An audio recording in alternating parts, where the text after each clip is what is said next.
আজকের গল্প পাঠের আসরে আপনাকে স্বাগতম। আজকে আপনাদের জন্য নিয়ে এসেছি হুমায়ুন আহমেদের লেখা একটি গল্প, নাম কল্যাণীয়াসু। ট্রেটয়াকব আর্ট গ্যালারিতে ছবি দেখতে গিয়েছিলাম। পুরনো দিনের মহান সব শিল্পীদের আঁকা ছবি দেখতে দেখতে এগুচ্ছি। হঠাৎ থমকে দাঁড়াতে হলো। সঙ্গের রাশিয়ান গাইড বলল, কি হয়েছে? আমি হাত উঁচিয়ে একটা পেইন্টিং দেখালাম। Princess তারাকোনোভার painting. অপূর্ব ছবি। জরি, ছবিটি দেখে তোমার কথা মনে পড়ল। গাইড বলল, সেন্ট পিটার্সবার্গ জেলে প্রিন্সেসের শেষ দিনগুলি কেটেছে। ওই দেখো, সেলের অন্ধকূপে কি করে বন্যার পানি ঢুকছে। দেখো, প্রিন্সেসের চোখে মুখে কি গভীর বিষাদ, প্রগাঢ় বেদনা। আমি কথা বললাম না, অভিভূত হয়ে তাকিয়ে রইলাম। গাইড বলল, এসো পাশের কামরায় যাই। আমি নড়লাম না। মৃদু গলায় বললাম, মিস্টার জোখব, আজ আর কিছু দেখব না, চলো কোথাও বসে চা খাওয়া যাক। দুজনে নিঃশব্দে বেরিয়ে এলাম। ভীষণ শীত বাইরে, রাস্তাঘাট ফাঁকা ফাঁকা। ঠান্ডা কনকনে হাওয়া মোটা ওভারকোট ভেদ করে শরীরে বিচ্ছে। আমার সঙ্গী হঠাৎ জানতে চাইল, তোমার কি শরীর খারাপ করছে? না। আর্ট গ্যালারি কেমন দেখলে? চমৎকার, অপূর্ব। আমি চাই চিনি মেশাতে মেশাতে বললাম, তোমাদের প্রিন্সেস তারাকোনোভাকে দেখে আমার এক পরিচিতা মহিলার কথা খুব মনে পড়ছে। গাইড কৌতূহলী হয়ে বলল, কে সে, নাম জানতে পারি? জরি তার নাম। জোখব বিস্মিত হয়ে তাকালো আমার দিকে। আমি মনে মনে বললাম, প্রিন্সেস জরি, প্রিন্সেস জরি। জরি, রাজকুমারীর ছবি দেখে আজ বড় অভিভূত হয়েছি। হঠাৎ করে তোমাকে খুব কাছে পেতে ইচ্ছা করছে। বয়সের সঙ্গে সঙ্গে মন স্যাঁতসেঁতে হয়ে গেছে। ক্রমাগতই নস্টালজিক হয়ে পড়ছি। ঘুম কমে গেছে। অনেক রাত পর্যন্ত জেগে থাকি। ঘন ঘন কফি খাই। চুরুটের গন্ধে ঘরের বাতাস ভারী হয়ে ওঠে।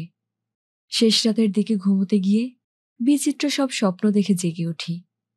পরশুরাতে কি স্বপ্ন দেখলাম জানো? দেখলাম আমাদের নীলগঞ্জে যেন খুব বড় একটা মেলা বসেছে। বাবার হাত ধরে মেলা দেখতে গিয়েছি। ইস, কতদিন পর বাবাকে স্বপ্নে দেখলাম। বাবা বললেন, খোকা, নাগরদোলায় চড়বি? আমি যতই না করি তিনি ততই জোর করেন। তারপর দেখলাম ভয়ে আমি থরথর করে কাঁপছি, আর শাঁ শাঁ শব্দে নাগরদোলা উড়ে চলছে। চন্দ্র সূর্য গ্রহ তারকা ছাড়িয়ে দূরে দূরে আরো দূরে। ঘুম ভেঙে দেখি চোখের জলে বালিশ ভিজে গেছে। 40 বছর বয়সে কেউ কি এমন করে কাঁদে? আমি বুড়ো হয়ে যাচ্ছি জরি। আজকাল খুব নীলগঞ্জে চলে যেতে ইচ্ছে করে আগের মতো সন্ধ্যাবেলা পুকুরঘাটে বসে জোনাকি পোকার আলো জ্বালা দেখি। মস্কোতে আজ আমার শেষ রাত। আগামীকাল ভোর 4টায় রওনা হব রুমানিয়ায়। খুব কষ্ট করে 1 মাসের ভিসা জোগাড় করেছি। এই 1 মাস খুব ঘুরে বেড়াবো। তারপর ফিরে যাব মন্ট্রিলে নিজ আস্তানায়। বেশ একটা গতির জীবন বেছে নিয়েছি, তাই না? অথচ ছোটবেলায় এই আমি হোস্টেলে যাবার সময় হলে কি মন খারাপ করতাম। হাসু চাচা আমাকে ট্রেনে তুলে দিতে এসে লাল গামছায় ঘন ঘন চোখ মুছত। ধরা গলায় বলতো, বড় মিয়া, চিঠি দিয়েন গো। আমার মনে হতো, দূর ছাই, কি হবে পড়াশোনা করে। বাবা, হাসু চাচা, এদের ছেড়ে কিছুতেই থাকতে পারবো না। প্রবল ঘরমুখ টান ছিল বলেই আজ হয়তো যাযাবর বৃত্তি বেছে নিতে হয়েছে। তাই হয়। তোমার জন্য প্রবল তৃষ্ণা পুষেছিলাম বলেই কি তোমাকে পাইনি? টেন্টেলাসের গল্প জানো তো? তার চারদিকে পানির থই থই সমুদ্র, অথচ তাকেই কিনা আজীবন তৃষ্ণার্ত থাকতে হলো। জরি, তোমার কি মনে আছে বিয়ের পরদিন তোমাকে নিয়ে যখন নীলগঞ্জে আসি, তুমি ট্রেনের জানালায় মুখ রেখে খুব কেঁদেছিলে। তখন কার্তিকের শুরু। ধানি রঙের রোদে ঝলমল করছে চারদিক। হালকা হিমেল বাতাস। মনে আছে সেসব কথা? আমি বলেছিলাম, মাথাটা ভেতরে টেনে নাও জরি, কয়লার গরু এসে চোখে পড়বে। তুমি বললে, পড়ুক। কামরায় আমরা দুটি মাত্র প্রাণী। বরযাত্রীরা আমাদের একা থাকবার সুযোগ দিয়ে অন্য কামরায় উঠেছে। ট্রেন ছুটে চলেছে ঝিকঝিক করে, বাতাসে তোমার লালচে চুল উঠছে। কি একটা সেন্ট মেখেছ, চারপাশে তার চাপা সৌরভ। আমি গাঢ় স্বরে বলেছিলাম, ছি জুরি, এত কাঁদছ কেন, কথা বলো। আমার কথায় তুমি কি মনে করেছিলে কে জানে, লজ্জা পেয়ে দুহাতে মুখ ঢেকে ফেললে। সেই দিন কি গভীর আনন্দ আমাকে অভিভূত করেছিল। মনে হয়েছিল রহস্যমণ্ডিত এই রমণীটিকে আমি পেয়েছি। গৌরীপুরে গাড়ি অনেকক্ষণ হল্ট করল। একজন অন্ধ ভিখারি একতারা বাজিয়ে আমাদের কামরার সামনে খুব গান গাইতে লাগল। ও মনা, এই কথাটি না জানলে প্রাণে বাঁচতাম না। তুমি অবাক হয়ে বললে, কি সুন্দর গান। তারপর 2টি টাকা বের করে দিলে। ট্রেন ছাড়তেই জানালা দিয়ে অনেকখানি মাথা বের করে বললে, দেখুন দেখুন, কতগুলি বক একসঙ্গে উড়ে যাচ্ছে। বক নয়, শীতের শুরুতে ঝাঁক বেঁধে বালিহাঁস উড়ে আসছিল। আগে দেখনি কখনো, তাই খুব অবাক হয়েছিলে। আমি বলেছিলাম, বক নয় জুরি, ওগুলো বালিহাঁস। আর শোনো, আপনি আপনি করছো কেন, আমাকে তুমি করে বলবে। ওই হাঁসগুলি কোথায় যাচ্ছে? বিলের দিকে। আপনাদের নীলগঞ্জে বিল আছে? আবার আপনি? তুমি হেসে বললে, নীলগঞ্জে বিল আছে? আমি বললাম, বলো, তোমাদের নীলগঞ্জে বিল আছে? তুমি মুখ ফিরিয়ে হাসতে শুরু করলে। আমার মনে হলো সুখ কোনো অলীক বস্তু নয়, এর জন্যে জীবনব্যাপী কোনো সাধনারও প্রয়োজন নেই। প্রভাতের সূর্যকিরণ বা রাতের জ্যোৎস্নার মতোই এও আপনাতেই আসে। কিন্তু প্রিন্সেস তারাকোনোভার ছবি দেখতে গিয়ে উল্টো কথা মনে হলো। মনে হলো সুখটুক বলে কিছু নেই, নিরবচ্ছিন্ন দুঃখ নিয়ে আমাদের কারবার। চোখের সামনে যেন দেখতে পেলাম হতাশ রাজকুমারী পিটার্সবার্গের নির্জন সেলে মৃত্যুর প্রতীক্ষা করছেন। হু হু করে বন্যার জল ঢুকছে ঘরে। রাজকুমারীর ঠোঁটের কোণায় কান্নার মতো অদ্ভুত এক হাসি ফুটে রয়েছে। ছবির দিকে তাকিয়ে থাকতে থাকতে একসময় মনে হলো রাজকুমারীকে খুব পরিচিত মনে হচ্ছে। জরির মুখের আদল আসছে নাকি? পর মুহূর্তেই ভুল ভাঙল। না, জরির সঙ্গে এ মুখের কোনো মিল নেই। জরির মুখ গোলগাল, একটু আদুরে ভাব আছে, আর রাজকুমারীর মুখটি লম্বাটে ও বিষণ্ণ। মনে আছে জরি, একবার তোমার একটি পোর্ট্রেট করেছিলাম? কিছুতেই মন ভরে না। ব্রাশ ঘষি, আবার চাকু দিয়ে চেঁচে রং তুলে ফেলি। 2 মাসের মতো সময় লাগলো ছবি শেষ হতে। পোর্ট্রেট দেখে তুমি হতভম্ব। অবাক হয়ে বললে, ও আল্লাহ, চোখে সবুজ রং দিয়েছ কেন? আমার চোখ বুঝি সবুজ? আমি বললাম, একটু দূর থেকে দেখো। তুমি অনেকটা দূরে সরে গেলে এবং চেঁচিয়ে বললে, কি সুন্দর। ছবি আঁকিয়ে হিসেবে জীবনে বহু পুরস্কার পেয়েছি, কিন্তু সেদিনকার সেই মুগ্ধ কণ্ঠ এখনো কানে বাজে। সেই পোর্ট্রেটটি অনেকদিন আমার কাছে ছিল, তারপর বিক্রি করে দিলাম। ছবি দিয়ে কি হয় বলো? তার উপর সেবার খুব টাকার প্রয়োজন হলো। মিলানে গিয়েছি বন্ধুর নিমন্ত্রণে। গিয়ে দেখি বন্ধুর কোনো হদিশ নেই। কদিন আগেই নাকি বিছানাপত্র নিয়ে কোথায় চলে গিয়েছে। কি করি কি করি, সঙ্গে সম্বলের মধ্যে আছে 30টি আমেরিকান ডলার আর মন্ট্রিলে ফিরে যাবার একটি ট্যুরিস্ট টিকিট। এর মধ্যে আবার আমার পুরনো অসুখ, বুকে ব্যথা শুরু হলো। সস্তা দরের এক হোটেলে উঠলাম। তবুও 2 দিন যেতেই টাকা পয়সা সব শেষ। ছবি বিক্রি ছাড়া অন্য কোনো পথ নেই। এক সন্ধ্যায় বড় রাস্তার মোড়ে ছবি টানিয়ে দাঁড়িয়ে দাঁড়িয়ে সিগারেট টানতে লাগলাম। কারোর যদি পছন্দ হয় কিনবে। ছবির মধ্যে আছে 2টি ওয়াটার কালার আর তেল রঙে আঁকা তোমার পোর্ট্রেট। ছবিগুলোর মধ্যে নীলগঞ্জের জ্যোৎস্না নামের অপূর্ব একটি ওয়াটার কালার ছিল। আমাদের বাড়ির পেছনে 4-5টা নারকেল গাছ। দেখনি তুমি, ওই যে পুকুর পাড়ে জড়াজড়ি করে দাঁড়িয়েছিল? এক জ্যোৎস্না রাত্রিতে পুকুরের কালো জলে তাদের ছায়া পড়েছিল। তারই ছবি। চোখ ফেরানো যায় না এমন। অথচ বিক্রি হলো শুধু তোমার পোর্ট্রেটটি। এক বৃদ্ধা ভদ্রমহিলা কিনলেন। তিনি হৃষ্টচিত্তে বললেন, কেন এই পোর্ট্রেটটা কিনলাম জানো? না ম্যাডাম, আমি যখন কিশোরী ছিলাম তখন এই ছবিটিতে যে মেয়েটিকে তুমি এঁকেছ তার মতো সুন্দর ছিলাম, তাই কিনলাম। আমি হেসে বললাম, আপনি এখনো সুন্দর।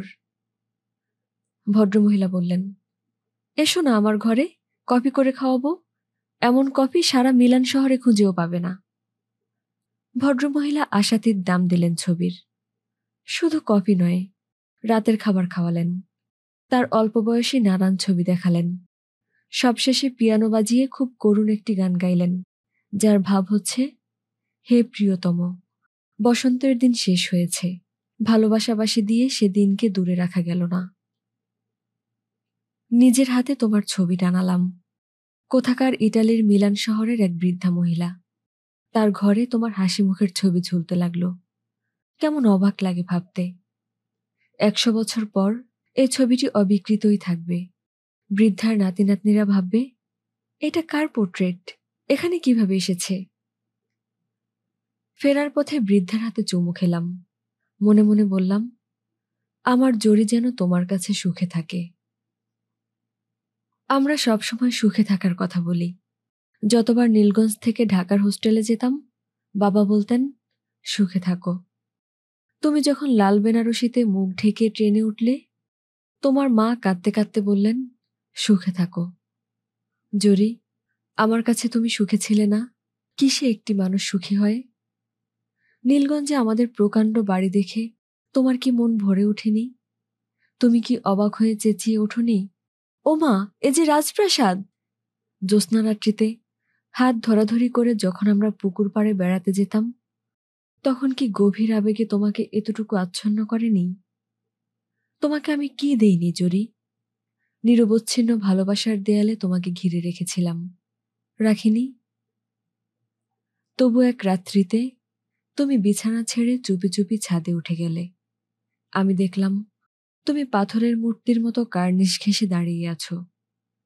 বুকে ধক করে একটা ধাক্কা লাগলো। বিস্মিত হয়ে বললাম, কি হয়েছে জরি? তুমি খুব স্বাভাবিক গলায় বললে, কই কিছু হয়নি তো। তারপর নিঃশব্দে নিচে নেমে এলে। তোমার মধ্যে গভীর একটি শূন্যতা ছিল, আমি তা ধরতে পারিনি। শুধু বুঝতে পারছিলাম তোমার কোনো কিছুতেই মন লাগছে না। সে সময় এসো নিপবনে নাম দিয়ে আমি চমৎকার একটা পেইন্টিং করছিলাম। আকাশে আষাঢ়ের ঘন কালো মেঘ, একটি ভাঙা বাড়ির পাশে একটি প্রকাণ্ড ছায়াময় কদম গাছ, এই নিয়ে আঁকা। আমার শিল্পী জীবনের ভালো কটি ছবির একটি। ভেবেছিলাম বিয়ের বছরটি ঘুরে এলে তোমাকে এই ছবি দিয়ে মুগ্ধ করব, কিন্তু ছবি তোমাকে এতটুকুও মুগ্ধ করল না।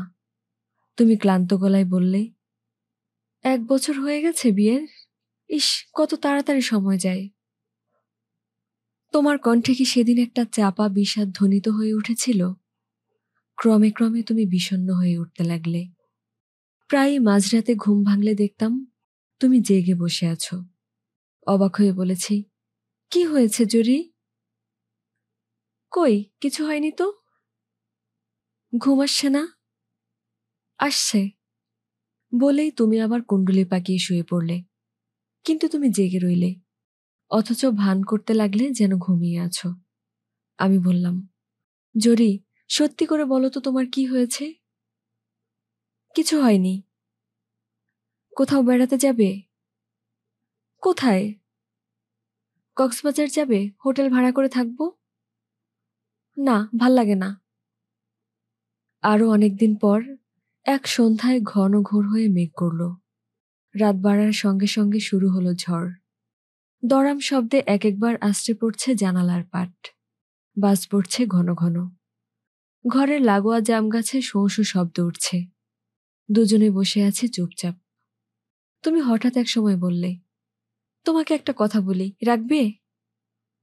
আমি বিস্মিত হয়ে বললাম, কি কথা? আগে বলো রাখবে। নিশ্চয়ই রাখবো। তুমি তখন আমাকে তোমার আনিস স্যারের গল্প বললে, যিনি কলেজে তোমাদের অঙ্কের প্রফেসর ছিলেন। খামখেয়ালের জন্য যার কলেজের চাকরি টিকেছে, এখন খুব খারাপ অবস্থায় আছেন, কোনো রকমে দিন চলে। তুমি আমাকে অনুরোধ করলে নীলগঞ্জে নতুন যে কলেজ হচ্ছে সেখানে তাকে একটি চাকরি জোগাড় করে দিতে। তুমি উজ্জ্বল চোখে বললে, আনিস স্যার মানুষ নন, সত্যি বলছি, ফেরেশতা। তুমি আলাপ করলেই বুঝবে। আমি বললাম, নীলগঞ্জের কলেজের এখনো তো অনেক দেরি, মাত্র জমি নেওয়া হয়েছে। হোক দেরি, আনিস স্যার ততদিন থাকবে আমাদের এখানে, নিচের ঘর তো খালিই থাকে, একা মানুষ, কোনো অসুবিধা হবে না। একা মানুষ? হ্যাঁ, মেয়ে আর বউ দুজনের কেউই বেঁচে নেই, একদিনে দুজনে মারা গেছে কলেরায়। আর মজা কি জানো, তার পরদিনই আনিস স্যার এসেছেন ক্লাস নিতে। প্রিন্সিপাল স্যার বললেন, আজ বাড়ি যান, ক্লাস নিতে হবে না।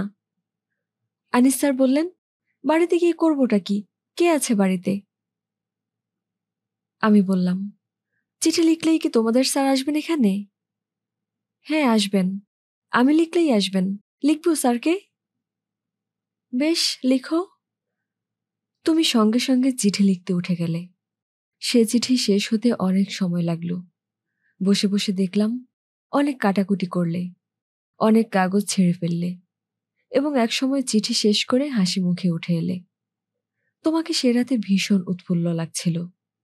আহ, লিখতে লিখতে কেমন যেন লাগছে।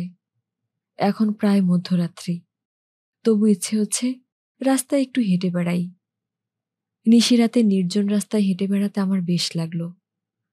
তুমি কি দস্তয়েভস্কির রূপালী রাত্রি পড়েছ?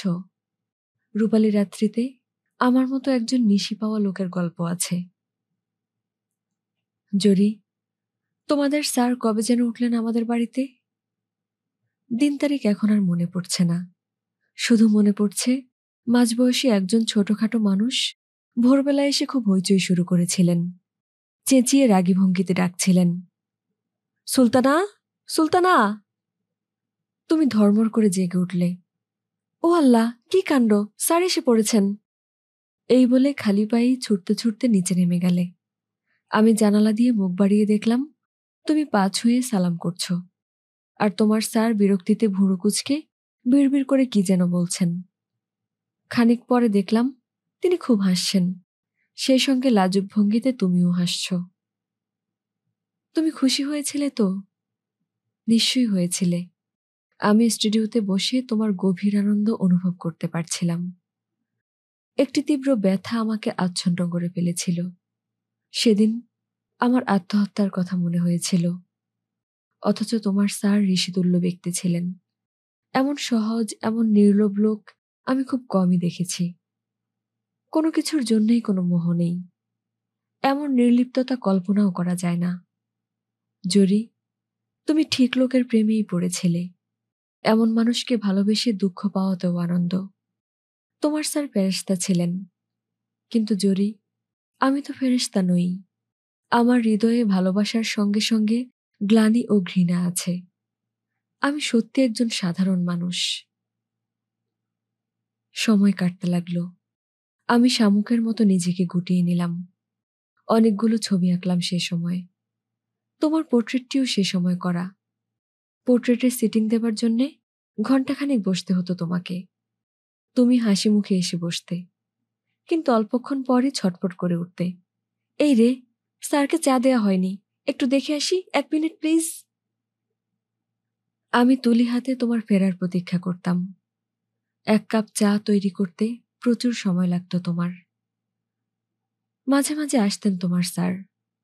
অর্ধসমাপ্ত ছবিগুলো দেখতেন খুঁটিয়ে খুঁটিয়ে, এবং বলতেন, ছবি আমি ভালো বুঝি না, কিন্তু আপনি যে সত্যিই ভালো আঁকেন তা বুঝতে কষ্ট হয় না। তার প্রশংসা আমার সহ্য হতো না। আমি হাত গুটিয়ে বসে থাকতাম। তিনি বলতেন, আপনি আঁকুন, আমি দেখি কি করে ছবি আঁকা হয়। আমি কারো সামনে ছবি আঁকতে পারি না। তবু তোমার স্যার বসে থাকতেন। তীব্র ঘৃণায় আমি কতবার তাকে বলেছি, এখানে বসে আছেন কেন, বাইরে যান। কোথায় যাব? নদীর ধারে যান, জরিকে সঙ্গে নিয়ে যান। কাজের সময় বিরক্ত করছেন কেন আপনি? অপমানে তোমার মুখ কালো হয়ে উঠত। থমথমে স্বরে বলতে, চলুন স্যার, আমরা যাই। ক্রমে ক্রমেই তুমি সরে পড়তে শুরু করলে। পরিবর্তনটা খুব ধীরে হচ্ছিল। সেজন্যই ঠিক বলতে পারবো না কখন থেকে তুমি আমাকে ঘৃণা করতে শুরু করলে। ব্যক্তিগত হতাশা ও বঞ্চনা, এই দুই মিলিয়ে মানসিক দিক দিয়ে অনেক আগেই অসুস্থ হয়ে পড়েছিলাম। সে অসুখ ছড়িয়ে পড়ল শরীরে। এক নাগাড়ে জ্বর চলল দীর্ঘদিন। ঘুম হয় না, বুকের মধ্যে এক ধরনের ব্যথা অনুভব করি, তীব্র যন্ত্রণা। অসুখ বিসুখে মানুষ খুব অসহায় হয়ে পড়ে। সে সময় একটি সুখকর স্পর্শের জন্য মন কাঁদে। কিন্তু তুমি আগের মতোই দূরে দূরে রইলে, যেন ভয়ানক একটি ছোঁয়াচে রোগে আমি শয্যাশায়ী। ছোঁয়াচ বাঁচিয়ে না চললে সমূহ বিপদ। তোমার স্যার আসতেন প্রায়ই। আমি তার চোখে গভীর মমতা টের পেতাম। তিনি আমার কপালে হাত রেখে নরম গলায় বলতেন, একটি গল্প পড়ে শোনাই আপনাকে, আপনার ভালো লাগবে। আমি রেগে গিয়ে বলতাম, একা থাকতেই আমার ভালো লাগবে, আপনি নিচে যান, কেন বিরক্ত করছেন? এত অস্থির হচ্ছেন কেন? আমি একটু বসি এখানে, কথা বলি আপনার সঙ্গে। না, অসহ্য, আপনি জরির সঙ্গে কথা বলুন। আমার অসুখ সারে না কিছুতেই। বাবার বন্ধু শশধর ডাক্তার রোজ দুবেলা আসেন, আর গম্ভীর হয়ে মাথা নাড়েন। বারবার জিজ্ঞেস করেন, হাঁপানির টান ওঠে নাকি বাবা? হাঁপানি তোমাদের বংশের অসুখ, তোমার দাদার ছিল, তোমার বাবারও ছিল। শ্বাস নিতে কোনো কষ্ট টের পাও? একটু যেন পাই। ডাক্তার চাচা একটা মালিশের শিশি দিলেন। শ্বাসের কষ্ট হলে অল্প অল্প মালিশ করবে, সাবধান, মুখে যেন না যায়, তীব্র বিষ। ছোট্ট একটি শিশিতে ঘন কৃষ্ণবর্ণ তরল বিষ। আমি মন্ত্রমুগ্ধের মতো সেই শিশিটার দিকে তাকিয়ে রইলাম। ডাক্তার চাচা চলে যেতেই তোমাকে ডেকে বললাম, জরি, এই শিশিটাতে কি আছে জানো? জানি না, কি আছে? তীব্র বিষ, সাবধানে তুলে রাখো। তোমাকে কেন বললাম এই কথা কে জানে, কিন্তু বলবার পর দারুণ আত্মপ্রসাদ হলো। দেখলাম তুমি সরু চোখে খানিকক্ষণ তাকিয়ে রইলে আমার দিকে। কি ভাবছিলে? অসুখ সারল না, ক্রমেই বাড়তে থাকল। চোখের নিচে গাঢ় হয়ে কালি পড়ল। জন্ডিসের রোগীর মতো গায়ের চামড়া হলুদ হয়ে গেল। দিনরাত শুয়ে থাকি। কত কি মনে হয়, কত সুখ স্মৃতি, কত দুঃখ জাগা নিয়ে ব্যথা। স্লথ সময় কাটে। এক এক রাতে ঘন ঘোর হয়ে বৃষ্টি নামে। ঝমঝম শব্দে গাছের পাতায় অপূর্ব সঙ্গীত ধ্বনিত হয়। শুয়ে শুয়ে শুনি তুমি নিচের ঘরে বৃষ্টির সুরের সঙ্গে সুর মিলিয়ে গান করছ। আহ, কি সব দিন কেটেছে। একটি প্রশস্ত ঘর, তার এক প্রান্তে প্রাচীনকালের প্রকাণ্ড একটি পালঙ্ক। সেখানে শয্যা পেতে রাত দিন খোলা জানালার দিকে তাকিয়ে থাকা। কি বিশ্রী জীবন। ডাক্তার চাচা কতবার আমার মুখের উপর ঝুঁকে পড়ে বলেছেন, কেন তোমার অসুখ সারে না, বলো কেন? আমি কি করে বলবো? যাও, হাওয়া বদল করে আসো, বৌমাকে নিয়ে ঘুরে আসো কক্সবাজার থেকে। আচ্ছা যাব। আচ্ছা নয়, কালই যাও, সন্ধ্যায় ময়মনসিংহ এক্সপ্রেসে। এত তাড়া কিসের? তাড়া আছে, আমি বলছি বৌমাকে সব ব্যবস্থা করতে। ডাক্তার চাচা সেদিন অতিরিক্ত ব্যস্ত হয়ে ডাকলেন, বৌমা, ও বৌমা। তুমি তো প্রায় সময় থাকতে না, সেদিনও ছিলে না। ডাক্তার চাচা অনেকক্ষণ অবাক হয়ে তাকিয়েছিলেন সেদিন। শুধু কি তিনি, এবারের সবকটি লোক কৌতূহলী হয়ে দেখত আমাকে। আবুর মা গরম পানির বোতল আমার বিছানায় রাখতে রাখতে নেহায়েত যেন কথার কথা এমন ভঙ্গিতে বলতো, বিবি সাহেব নদীর পাড়ে বেড়াইতে গেছেন। আমি বলতাম না কিছুই। অসহ্য বোধ হলে বিষের শিশিটির দিকে তাকাতাম, যেন সেখানে প্রচুর সান্ত্বনা আছে। জরি, আমাদের এই বংশে অনেক অভিশাপ আছে। আমার দাদা তার অবাধ্য প্রজাদের হাতে খুন হয়েছিলেন। আমার মার মৃত্যু রহস্যময়। লোকে বলে তাকে নাকি বিষ খাইয়ে মারা হয়েছিল। আমার সারাক্ষণ মনে হতো পূর্বপুরুষের পাপের প্রায়শ্চিত্ত আমাকেও করতে হবে। জরি, আমার জরি, আহ, কতদিন তোমাকে দেখি না। তোমার গোলগাল আদুরে মুখ কি এখনো আগের মতো আছে? না, তা কি আর থাকে। জীবন তো বহতা নদী। মাঝে মাঝে তোমার জন্য খুব কষ্ট হয়। ইচ্ছে হয় আবার নতুন করে জীবন শুরু করতে। ট্রেনে করে তুমি প্রথমবারের মতো নীলগঞ্জে আসছো, সেখান থেকে ওই যে গৌরীপুরে ট্রেন থেমে থাকলো অনেকক্ষণ, একজন অন্ধ ভিখিরি একতারা বাজিয়ে করুণ সুরে গাইল, ও মনা। এই কথাটি না জানলে প্রাণে বাঁচতাম না। ও মনা, ও মনা। তুমি ভিখিরিকে 2টি টাকা দিলে। তোমার কথা মনে হলেই কষ্ট হয়। ভালোবাসার কষ্ট আমার চেয়ে বেশি কে আর জানবে বলো? তোমার ব্যথা আমি সত্যি সত্যি অনুভব করেছিলাম। তোমার স্যার যেদিন নিতান্ত সহজ ও স্বাভাবিক ভঙ্গিতে বললেন, সুলতানা, আমার সুটকেসটা গুছিয়ে দাও, আমি ভরে যাচ্ছি, তখন তোমার চোখে জল টলমল করে উঠল। তোমার স্যার সেদিকে লক্ষ্যও করলেন না। সহজ ভঙ্গিতে এসে বসলেন আমার বিছানার পাশে। গাঢ় স্বরে বললেন, আপনি জরিকে নিয়ে সমুদ্রের তীরে কিছুদিন থাকুন, ভালো হয়ে যাবেন। আমি বললাম, না না, আমি যাব না, সমুদ্র আমার ভালো লাগে না, আপনারা দুজনে যান। সমুদ্র তীরে সবসময় দুজন করে যেতে হয়, এর বেশিও নয়, এর কমও নয়। তোমার স্যার তৃপ্তির হাসি হাসতে লাগলেন।